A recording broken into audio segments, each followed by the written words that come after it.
Salut à toutes, je suis Mathilde, soit Little Sparrow sur Instagram. Bienvenue sur mon deuxième podcast. Et donc oui, j'avais fait un premier podcast toute timide et là encore. Et puis suite à vos encouragements et aux nombreux messages que j'ai reçus qui m'ont énormément touchée, je me suis dit que ça m'a donné envie de faire le deuxième podcast tout simplement parce que ça m'a fait super plaisir. Et ça m'a beaucoup touchée d'avoir vos retours positifs. Donc voilà, me revoilà pour le numéro 2. Je tenais à remercier Nathalie de la chaîne Nathalie Atelier 292 qui a parlé de moi dans sa dernière vidéo, je crois. Alors je suis totalement en retard sur tous les podcasts créatifs, donc j'ai pas vu à peu près tous les derniers épisodes de chacune.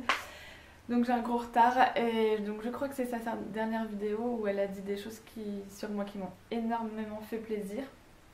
Et donc je tenais à la remercier. Je l'ai rencontrée samedi 29 lors d'un tricoté à Cambrai et j'étais un peu timide et je crois pas lui avoir dit, enfin je ne sais plus mais je crois pas. Donc voilà, merci à toi. Donc ça fait maintenant un bon mois que j'ai tourné le premier. Je savais que je ferais pas forcément des podcasts très rapprochés parce que j'ai pas forcément énormément de temps et surtout j'avance pas très vite sur mes projets. Mais là j'ai été retardée par les vacances. Je suis pas partie très loin mais forcément ça fait une coupure.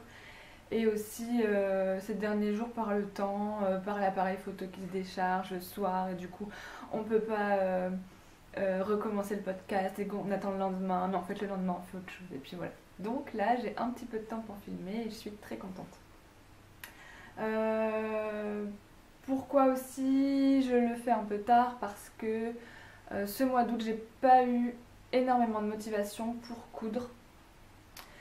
J'avais des projets en tête mais j'étais déjà un peu plus branchée tricot et j'ai pas vraiment cousu de projet. J'ai voulu reprendre des projets que j'avais laissés en attente, mais sinon j'ai rien fait de plus. Donc en attente, j'avais la robe Lucie que je vous avais montrée. Je vous avais dit que je voulais la retailler parce que rien n'allait, ni les raccords, ni la largeur, ni rien. Donc je l'ai redécoupée, retaillée dans le même tissu. Je vous la montre pas parce qu'en fait c'est toujours aussi moche, un peu moins mais toujours. Je voulais la raccourcir pour en faire un top avec une basque plus courte devant que derrière. Ça m'a pris la tête. C'était quelques jours avant mes vacances. Et puis je me suis dit que de toute façon je la mettrais pas. En revenant de vacances je la mettrais pas non plus. Ça allait être l'automne, etc. Donc je me suis pas acharnée. Je l'ai mise de côté. Et bah ça attendra l'année prochaine ou l'année d'après ou dans 10 ans. Je ne sais pas. En tout cas là j'ai laissé tomber. Sinon, un autre projet que j'avais fait, je pense, au mois de juin ou juillet, je me rappelle plus tellement la date, et que je voulais reprendre, c'est le premier pantalon que j'ai fait, le Popcorn de Blousette Rose. Voilà, c'est un pantalon style boyfriend, donc plutôt taille basse, une coupe un petit peu large au niveau des cuisses et qui se resserre au niveau de la cheville ou mes mollets, après tout dépend si on le porte retroussé ou non. Et donc je voulais m'essayer au pantalon, je voulais m'essayer à la poste de braguette, aux poches, j'en avais déjà faites mais aux poches style pantalon. Et donc ça a été un bonheur à coudre, je vous le montre. Hop, je vais fermer le bouton. Donc le voici. Hop, en moutarde, ma couleur favorite de cet été et de cet automne et sûrement cet hiver.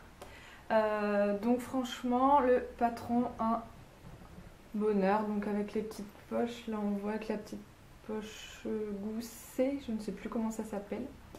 Voilà, avec les surpiqûres, la braguette qui n'est pas fermée, enfin un pantalon quoi.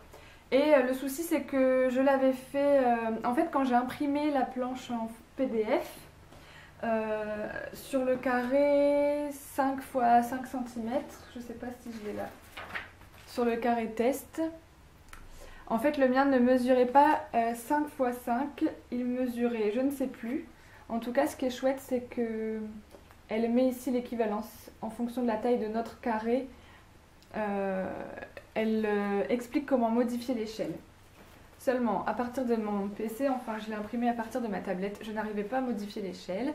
Je ne voulais pas tout réimprimer et du coup j'ai calculé et j'ai fait une taille au-dessus pour que ça corresponde à ma taille. Et en fait, le pantalon était trop grand. Je pense que c'est pas tellement au niveau de la taille, je pense que je faisais pas non plus la même taille. Bref, aparté. Donc du coup, j'ai voulu reprendre les côtés. Donc j'ai dû défaire toutes les surpiqûres sur les côtés, ici, que je n'ai pas refaites d'ailleurs. Et j'ai repris au niveau de la ceinture sur chaque côté. C'est pas parfait, mais je porte une ceinture par-dessus, du coup, ça ne se voit pas. Mais de près, c'est quand même pas terrible. Voilà, et puis je le porte retroussé en bas. Ça fait un peu Tintin en fait, j'aime bien. Donc voilà, c'est un peu le seul projet couture en tout cas de cet été. Là, je suis en train de refaire une blouse Césandre comme celle que je portais lors du premier podcast et que je vous avais montré. Donc dans le tissu de chez Pretty Mercerie, bleu marine avec des petits cœurs un peu moutarde justement. Je pense qu'il ira bien avec le pantalon. J'ai surjeté toutes mes pièces et j'ai voulu me mettre à coudre hier et ça a complètement... ma machine bug. En fait la molette, je sais pas si c'est un nom technique, mais la molette de l'aiguille tourne pas, ça bloque. Donc j'ai tout désenfilé et là je comptais mettre de l'huile, mais je sais pas tellement si c'est que ça le problème ou pas, donc il faut que je regarde. C'est un peu le drame parce que là j'ai un peu de temps pour coudre. J'ai retrouvé la motivation et ma machine ne marche pas. Donc si vous avez peut-être une idée, je l'ai laissé en plan peut-être un mois et encore j'ai quand même repris le pantalon il y a 2-3 semaines. Si vous avez une idée de ce que ça peut être, j'ai enlevé les fils, j'ai dépoussiéré, pour moi il n'y a rien de coincé, mais après c'est la première fois que je désosse ma machine, donc franchement je ne sais pas trop y faire. Donc voilà pour la couture, donc j'ai pas grand chose à vous montrer. Dans les projets, en fait les projets sont surtout liés aux achats que j'ai fait durant mes vacances. J'ai passé quelques jours à Paris où j'ai voulu faire plein de boutiques de tissus et de laine aussi. Je suis passée au coupon Saint-Pierre à Montmartre, lieu de perdition. J'ai fait quelques achats là-bas et ensuite j'étais passée au Petit Point Parisien qui est une super petite boutique mais qui en fait était fermée et ne rouvrait que le lendemain. Et je pouvais pas y repasser le lendemain. Donc du coup j'ai pas pu découvrir cette boutique. Et ensuite pas mal de personnes m'avaient conseillé certaines boutiques sur Instagram.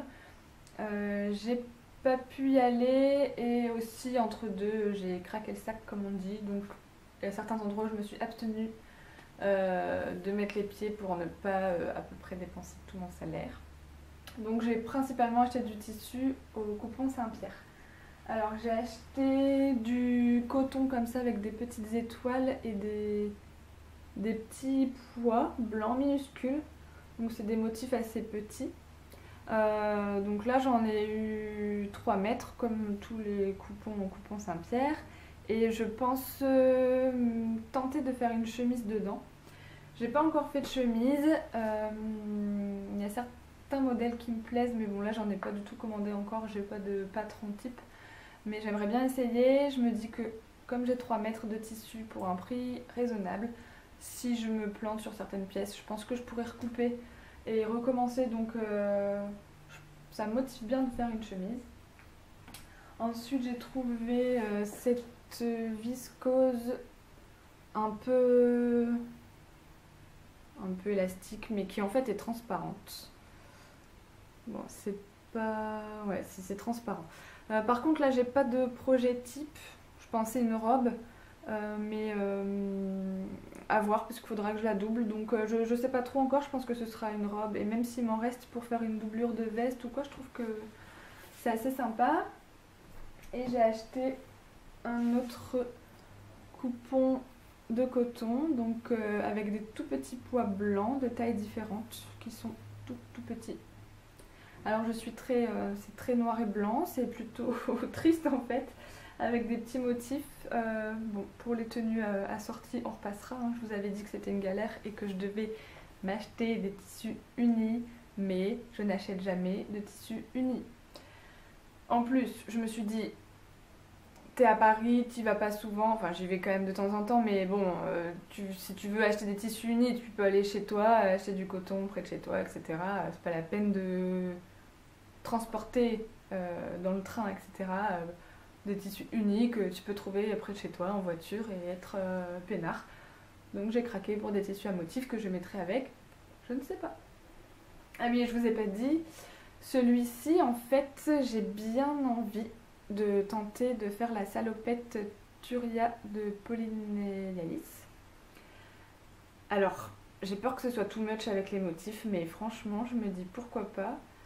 À mettre avec un pull noir en dessous, un t-shirt noir, une veste noire, enfin même en couleur éventuellement, mais je voudrais que ce soit quand même sobre.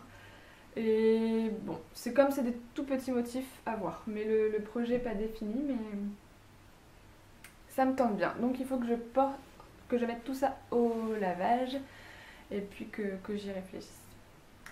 Et bien sûr, j'ai une pile de tissus pour des projets en cours qui attendent, hein. Je n'avais strictement pas besoin d'acheter de tissus. On est d'accord. Donc voilà. Alors, sinon, niveau couture, tout simplement, j'ai acheté le dernier La Maison Victor. Donc je pense que beaucoup de couturières l'achètent parce qu'il regorge quand même pas mal beaucoup de patrons sympas. Juste pour vous montrer un peu mes coups de cœur de ce magazine, j'aime bien le top Dusty, qui est un petit top sans manches, un peu drapé. Je sais pas si vous voyez bien. Voilà, tout simple, qui peut se faire dans du jersey. Donc même si le jersey n'est pas mon ami, je pourrais toujours essayer. J'ai repéré quoi? J'aime bien la veste. Il y a une petite veste, un petit cardigan, je sais plus exactement si je vais le retrouver. C'est celui-là. Hop. Voilà. Bon. J'aime pas le tissu, donc j'ai du mal à me rendre compte. En fait, j'ai un petit lainage bleu à paillettes avec lequel je voudrais faire un cardigan ou un kimono. Alors, le problème, c'est que j'aime bien le kimono sur les autres, mais je l'imagine pas sur moi parce que je me dis que je pourrais pas mettre de veste au-dessus, mais que j'aurais quand même froid avec. Et l'été est passé, donc l'intérêt du kimono aussi. Du coup, je le verrais bien en kimono, mais je sais pas. Alors, pourquoi pas cette veste? Je vais regarder si ça peut être compatible. Et puis une robe sympa. Pas celle-ci. Bon, en fait, elle est dans un tissu noir. Donc déjà, sur le magazine, on voit pas. Donc le magazine en plus en vidéo. Voilà. Donc une robe, un corsage assez cintré. Bon, plutôt une robe droite. La robe Laura, si vous voulez retrouver sur internet. On voit le dessin technique ici. Et celle-là, bah, je sais pas encore, j'ai un jersey assez épais, pourquoi pas. À voir. C'est les petits coups de cœur, les petits projets. J'aime bien acheter ce catalogue, même si je trouve pas forcément énormément de patrons qui me plaisent à l'intérieur. Mais je trouve qu'ils sont quand même bien faits. Et bon, j'ai pas d'enfants, mais les patrons enfants, je trouve que ça peut servir notamment pour faire des cadeaux à la famille, aux amis. Et comme là, il y a une petite chemise pour petit mec. Et bah voilà, je me dis que elle est sympa, ils ont des coupes assez modernes et bah, du coup ça fait des patrons en stock pour des occasions. Donc bon, franchement, je les achète toujours pour moins de 10 euros. Vous avez pas mal de patrons différents. Et je préfère ce magazine à Burda. Alors, bon, pas mal de couturières travaillent avec Burda et aiment bien. Moi, j'aime pas du tout. J'en ai eu quelques-uns que j'avais achetés il y a longtemps.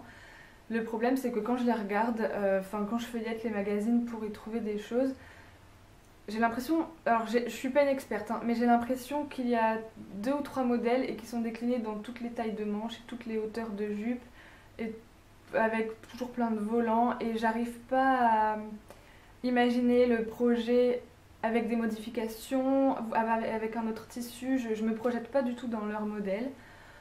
Puis les explications sont pas très claires, mais c'est surtout que je me projette pas dans leur modèle. Et du coup, quand je feuillette, c'est rare que quelque chose me plaise. Donc je les achète jamais. Même si des fois je vois des photos de réalisation de filles sur Instagram ou sur des blogs, sur des modèles qui viennent de Burda, et je me dis, ah mais c'est canon, mais j'arrive pas du tout à m'y faire, quoi. Alors que la Maison Victor, au contraire, même si j'aime pas leur tissu ou j'aime pas leur modèle dans l'intégralité, je me projette plus sur des choses à faire qui me plaisent. Donc voilà, tout simplement.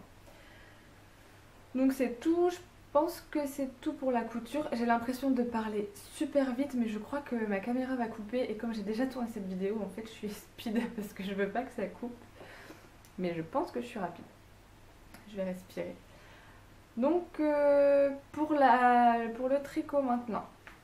Alors la dernière fois, je vous avais parlé que je me remettais au tricot tout doucement, que j'étais en train de faire un trendy châle avec la plumette de la droguerie que j'ai totalement mis de côté parce que j'avais commencé alors attention l'accent, le Tricolor Cashmere Call. Je déteste dire ce nom de patron, j'ai toujours l'impression d'être idiote. Donc je l'avais commencé et puis en fait j'étais à fond dessus pendant tout le mois d'août. Donc je tricote comme un escargot, donc il n'est pas fini. J'espérais vous le montrer fini, bloqué, fil rentré pour le podcast numéro 2, mais non. Donc le voici et je suis trop contente. Mais bon voilà, il n'est pas du tout fini, il reste la fin, j'ai quasiment fini cette partie là, et puis il restera la dentelle, quelques rayures je crois, et les côtes, et puis ce sera tout. Et en fait, je suis assez contente, j'ai pas eu de difficulté à comprendre le patron qui est en anglais. La fois dernière je vous avais dit qu'il y avait des couacs au niveau des côtes, et en fait quand j'ai continuer le reste, j'avais un trou, deux trous, enfin ça n'allait pas. Donc là j'avais vraiment tout défait et je l'ai repris. Ce qui fait qu'en bas, il est nickel pour une débutante. Hein. Il n'est pas nickel, mais il n'y a plus du tout l'inversement des côtes et tant mieux parce que c'était vraiment pas beau. Donc voilà, je suis super contente. Par contre, là au niveau des rayures, j'avais trouvé une vidéo sur une technique pour faire les rayures sans couper les fils pour des petites rayures. Mais bon, en fait, c'est pas net du tout. Je n'ai pas été très forte sur ce coup-là. Après, il va être en boule sur le col, hein, ça se verra pas trop, mais bon, du coup, c'est pas très propre. Et j'ai fait un couac ici. Oups, je suis carrément hors champ. J'ai fait un couac là, mais bon. Ah, j'ai perdu le... Bon, c'est pas grave. Donc voilà, il faut que je carbure pour le finir et aussi pour le porter parce que moi, je suis assez frileuse l'hiver. Il me faut des énormes écharpe et ça j'ai peur de pas le porter très longtemps, de le mettre en gros maintenant quand il fait 18 degrés parce que oui nous sommes début septembre mais ça y est il fait 18 degrés, ça y est c'est le froid, ça y est c'est plus possible, donc il faut que je termine assez vite pour en profiter parce qu'en plus j'ai un cou qui fait à peu près 3 mètres de hauteur donc il me faut des gros trucs quand il fait froid, donc voilà. Et en parlant de gros trucs, de grosses écharpes, j'ai comme projet, attention je sors, j'ai comme projet de faire le Sunwalker de Mélanie Berg. Hop. Donc c'est un châle qui se fait en fingering en 4,5 ou 3,75. Je pense que ce sera en 3,5 en fonction des aiguilles que j'ai ou j'irai en racheter, je sais pas encore. Et il est assez grand, il fait 2,65 m d'envergure sur 65 cm. Donc j'ai l'impression qu'il est assez grand quand on voit sur la photo.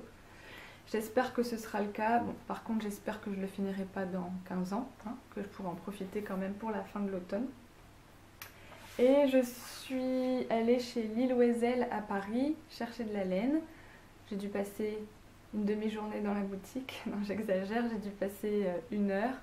Je ne savais pas choisir, c'était l'enfer. C'était le bonheur parce que c'était magnifique, c'était l'enfer parce que je ne savais pas choisir. Alors j'étais la seule cliente, donc au moins je pense que j'ai pas trop saoulé les nanas, mais bon. Et donc pour faire ce châle, j'ai acheté de la Vilaine. Hop, comme ça. Je pense que la couleur rend assez bien, elle est peut-être un peu plus claire en vrai, encore que. Et c'est le coloris Se baigner toute nue. Allez, pourquoi pas. Donc c'est 80% mérinos, 10% cachemire et 10% nylon. C'est tout doux et hop, un coloris un peu vieux rose, un peu nude. Je voulais tester cette laine là. J'ai plus choisi selon les couleurs que selon les marques parce que en fait toutes les marques avaient l'air bien et donc là c'était plus la couleur qui m'a attirée. J'avais choisi un rose très fuchsia, seulement il lui restait 2 écheveaux de 2 bains différents. Il me fallait 3 écheveaux et je pouvais pas mélanger les fils, c'était trop contrasté, les bains étaient vraiment pas pareils. Donc je me suis rabattue sur un rose pâle. Sinon, quoi d'autre comme projet tricot il y a quelques semaines maintenant, sur Instagram a été lancé le projet de faire, enfin pas le projet, le cal du, attention accent numéro 2, Morning in Engelberg. Voilà, je l'ai dit, je ne le répéterai plus parce que je déteste dire des choses en anglais. Et c'est Katia, il me semble, Folie Ordinaire et Monsi, je crois. J'espère que je ne me trompe pas, j'ai pas du tout révisé avant de faire la vidéo. Qui ont lancé le cal pour le 15 septembre.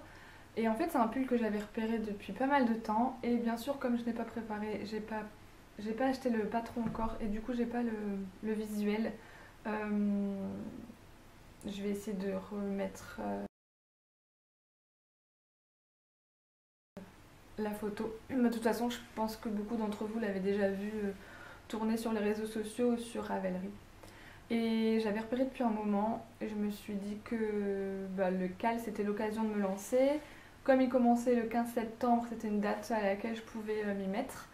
Alors il faudrait que je t'ai terminé mon col et pour que j'ai que le pull et le châle en attente pour que j'arrive à les terminer. Et du coup là j'ai choisi, toujours chez Lille Oisel à Paris, de la Cascade Yarns Venezia en worsted. Donc c'est un... Est-ce qu'il y a un nom de couleur Donc c'est 70% mérino, 30% de soie. Tac tac tac, 100 grammes pour 219 yards. Et il n'y a pas de nom, c'est la couleur numéro 173. C'est un gris clair, gris argent. Il est assez brillant, je pense que c'est la soie qui fait ça. Du coup, il est assez lumineux, je trouve. Alors, je sais pas si on se rend compte vraiment à la caméra. Bon, c'est plutôt basique comme couleur, mais en fait, il y avait pas mal de couleurs qui me plaisaient. Bon, je cherchais un moutarde. Hein. Comme ça, cet hiver, je serai habillée en moutarde de la tête aux pieds, tout va bien. Mais il n'y avait pas dans les qualités de laine que je voulais. Donc j'ai opté pour un gris. Je me suis dit premier pull, si tu veux le porter facilement, si tu veux pas regretter d'avoir passé 200 000 heures dessus et te retrouver avec un pull vert anis, vert fluo que tu ne porteras jamais, fais sobre. Donc j'ai pris du gris et je pense que ça peut bien rendre. Comme il est clair, à mon avis la torsade elle se verra. Et je pense que les erreurs dans le pull se verront plus aussi, mais donc je vais essayer de faire un effort. Voilà pour les projets. Et samedi dernier, donc il y a une semaine maintenant, avec pas mal de filles du nord de la France et Nathalie de Belgique qui a fait toute la route pour nous retrouver, on est allé sur Cambrai, ville de mon enfance, ville d'amour. Il n'y a rien à Cambrai, c'est un peu nul et perdu, mais j'aime cette ville. On est allé à la Cabane Tricotée, c'est une boutique qui vend de la laine qu'on a découverte par Audrey de la chaîne Adélis Bis, qui en avait parlé sur Instagram et du coup par la suite, il y a Corinne du pseudo Les 40 chemins de Coco qui a organisé le tricoté. Et donc tout le monde s'est dit bah pourquoi pas, enfin tout le monde, je sais plus qui à l'origine. On s'est dit pourquoi pas aller là-bas. En fait, elles vendent la laine et en même temps, elles proposent de salons de thé. On peut tricoter sur place plusieurs heures. Il y a des fauteuils, il y a tout est installé pour. Donc c'était très très sympa. Et d'ailleurs, il y a plein de filles qui ont craqué le sac, comme on dit. Mais moi, je revenais de mes achats parisiens. J'ai été raisonnable. J'ai juste acheté. Désolée pour le gros plan, pas fait exprès. J'ai acheté juste un écheveau. Je vous présente pas la couleur, je pense que là vous avez compris. De Biscotte et compagnie. De la gamme, enfin la qualité Félix. Pour la couleur, il n'y a pas de nom. Et donc c'est 80% laine mérino et 20% nylon. Et je l'ai prise pour tenter de faire des chaussettes. Peut-être pas tout de suite. Mais j'ai craqué. Je voulais acheter une laine pour faire des chaussettes. Déjà chez Lil Wezel, j'avais craqué pour la Hedgehog, comme tout le monde, je crois. Et je m'étais dit non, bah non, peut-être pas pour des chaussettes tout de suite. Anso. Même si je me dis pourquoi pas, moi on a les pieds tout doux, mais comme j'en ai jamais fait, etc. Du coup. Là c'était un bon compromis. Elle en vendait aussi, mais j'étais raisonnable, j'en ai juste acheté une paire. Et j'ai pas trop encore le modèle, j'aimerais faire quelque chose avec des torsades, un modèle assez simple. Si vous avez des conseils à me donner, je veux bien avoir vos idées. Donc voilà, petit écheveau en attente pour ça.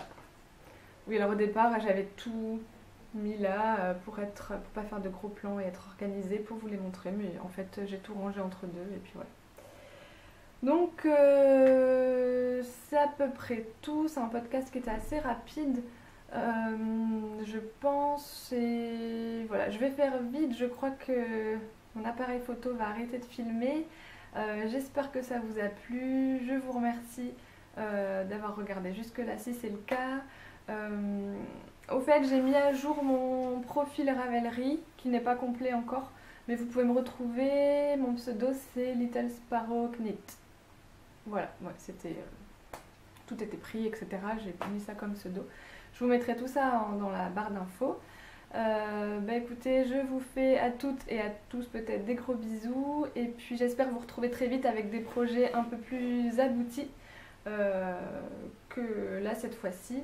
En tout cas, je vous remercie. À bientôt, salut!